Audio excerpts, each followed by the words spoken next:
ആന്ത്രോത്ത് ദ്വീപിലെ രണ്ടാമത്തെ ദിവസമാണ്. രാവിലെ തന്നെ യാസീൻ്റെ കൂടെ ഇറങ്ങിയതാ. സമയം രാവിലെ 6 മണി. സൂര്യോദയം കാണാൻ വേണ്ടി പോവാണ്. ആന്ത്രോത്ത് ദ്വീപിലെ മൂല ബീച്ച്. ബീച്ച് റോഡാണത്. പക്ഷെ ഇന്ന് സൂര്യോദയം ഒന്നും കാണാൻ പറ്റുമെന്ന് തോന്നുന്നില്ല. നല്ല മിന്നലുണ്ട്, നല്ല മേഘമുണ്ട്. വിചാരിച്ച പോലെ അല്ല, നല്ല മിന്നലാ. ആ ടൈമിൽ ഇങ്ങനെ ഇവിടെ ആയിരിക്കും ഫുള്ള് ഉറങ്ങാൻ. പൊരന്റെ മുന്നേ കൂടെ കല വന്ന് ഇനി ഇന്ന് സൂര്യോദയം കാണാൻ വല്ല ചാൻസും ഉണ്ടെങ്കിൽ അത് ഇവിടുന്നാണെന്നും പറഞ്ഞ് യാസീൻ നമ്മുടെ ഇങ്ങോട്ടാണ് കൊണ്ടുവന്നത്.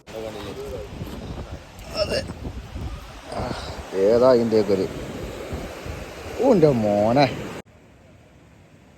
കടലിൻ്റെ ഒരു ഷേപ്പ് ഉണ്ടോ?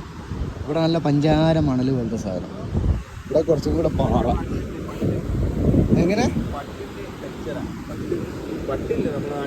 പട്ടോ? ആ കറക്റ്റ്, തൊട്ടിട്ട് നല്ല സോഫ്റ്റ്.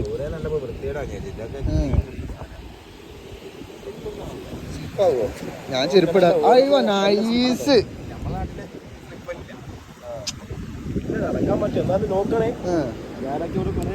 വീണതാ? ഞാനൊക്കെ ഇവിടെ കൊറേ വീണതാണ്. ഓ കുറച്ച് ശ്രദ്ധിക്കണം, ചെറിയ സ്ലിപ്പുണ്ട്.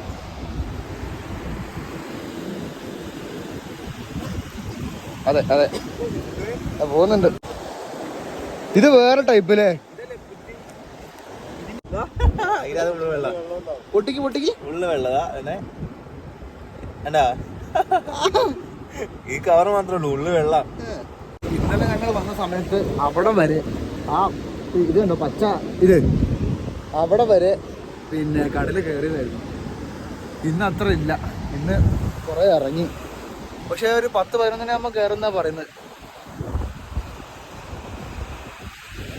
സൂര്യോദയം കാണാൻ വന്നിട്ട് സൂര്യന്റെ പൊടി പോലും കാണാനില്ല എന്നുള്ള അവസ്ഥ.